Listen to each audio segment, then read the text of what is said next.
குழுமி இருக்கக்கூடிய சிறப்பு குழந்தைகள், அவர்களுடைய பெற்றோர்கள், குடும்பத்தார் மற்றும் அனைவருக்கும் எனது வணக்கத்தினை முதற்கண் தெரிவித்துக் கொள்ள விழைகின்றேன்.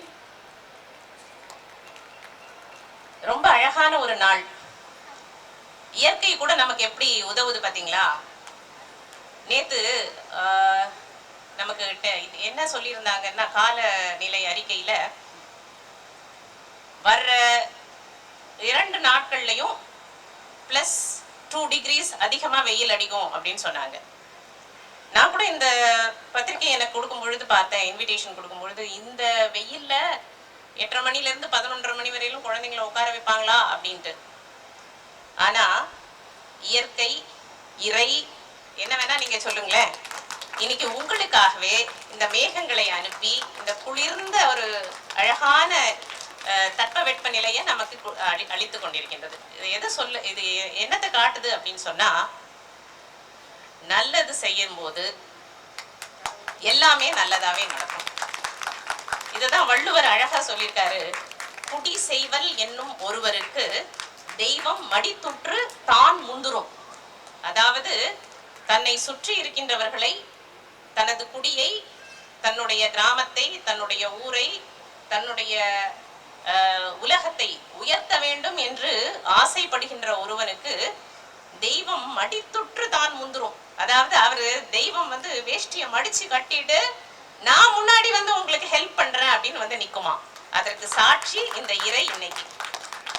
அப்போ வித்யாசுதாவுடைய இந்த 24 வருட பயணம் அப்படிங்கிறதுக்கான அத்தாட்சிகளை நாம பார்த்தோம். ஒண்ணு இந்த சித்தார்த்து, இன்னும் அது போன்ற மற்ற வெற்றியாளர்களை எல்லாம் நீங்க பார்த்திருக்கீங்க. இங்க இருக்கக்கூடிய பெற்றோர்களுக்கு உலகமே இருண்டது போல சில சமயங்கள்ல தோன்றி இருக்கும். நிறைய நேரம் என்ன வாழ்க்கை இது, நான் என்ன தப்பு பண்ணேன், ஏன் என் குழந்தை இப்படி இருக்கு, ஏன் எனக்கு மட்டும் இப்படி ஆச்சு அப்படிங்கிற மாதிரியான கேள்விகள் எல்லாம் உங்களுக்குள்ள வந்திருக்கும். நம்ம சொல்றதே இந்த குழந்தைகளை சிறப்பு குழந்தைகள் அப்படின்னு தான் சொல்றோம். நமக்கு இப்ப rights of persons with disabilities act அப்படின்ட்டு உங்களுக்கான உரிமைகள், இந்த சிறப்பு குழந்தைகளுக்கான உரிமைகள் அப்படிங்கிறது நிரூபிக்க வேண்டும் என்பதற்காகவே அவங்களுக்கான சட்ட திட்டங்கள் இயற்றப்பட்டிருக்கின்றது.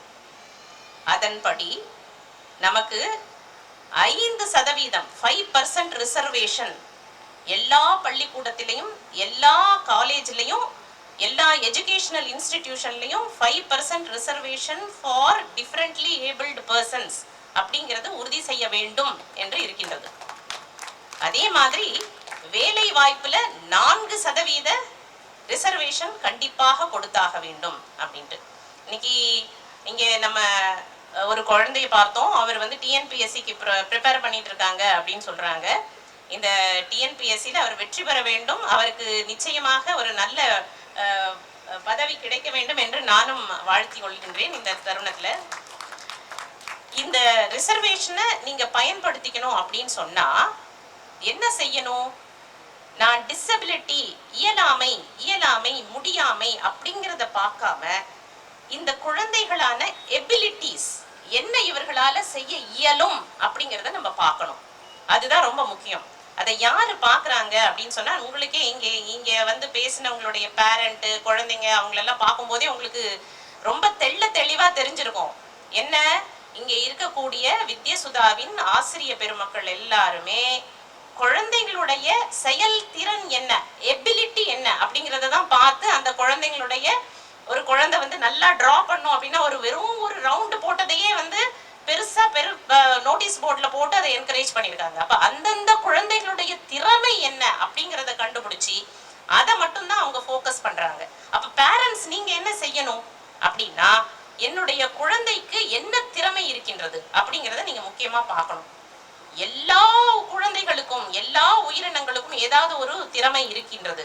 நம்ம இங்க இந்த உலகத்தில பிறக்கின்ற ஒவ்வொரு மனிதனுக்கும் ஏதோ ஒரு வகையில திறமை இருக்கின்றது.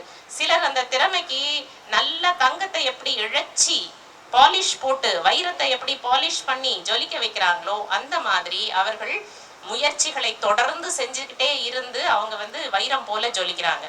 பலர் அந்த திறமை இருந்தாலும் அதை பெருசா எடுத்துக்காம அதுக்கான முயற்சிகளை எதையும் கொடுக்காம அந்த திறமைகளை இன்னும் வெளிக்கொண்டு வர்றதுக்கான வாய்ப்புகளை பயன்படுத்திக்காம வீணா போயிடுறாங்க. அதெல்லாம் நீங்க வந்து மனசுல வச்சுக்கிட்டு, இங்க வந்து ஒரு பேரண்ட் சொன்னாரு, எனக்கு வித்யா சுதால என்ன சொல்லி தராங்களோ அந்த எல்லாத்தையும் நம்ம வீட்டுக்கும் போய் எல்லா வேலைக்கு நடுவுலையும் நாம நம்ம குழந்தைங்களுக்கு அதை திரும்ப திரும்ப சொல்லி தரணும் அப்படின்ட்டு. அது ரொம்ப ரொம்ப முக்கியமான ஒரு விஷயம்.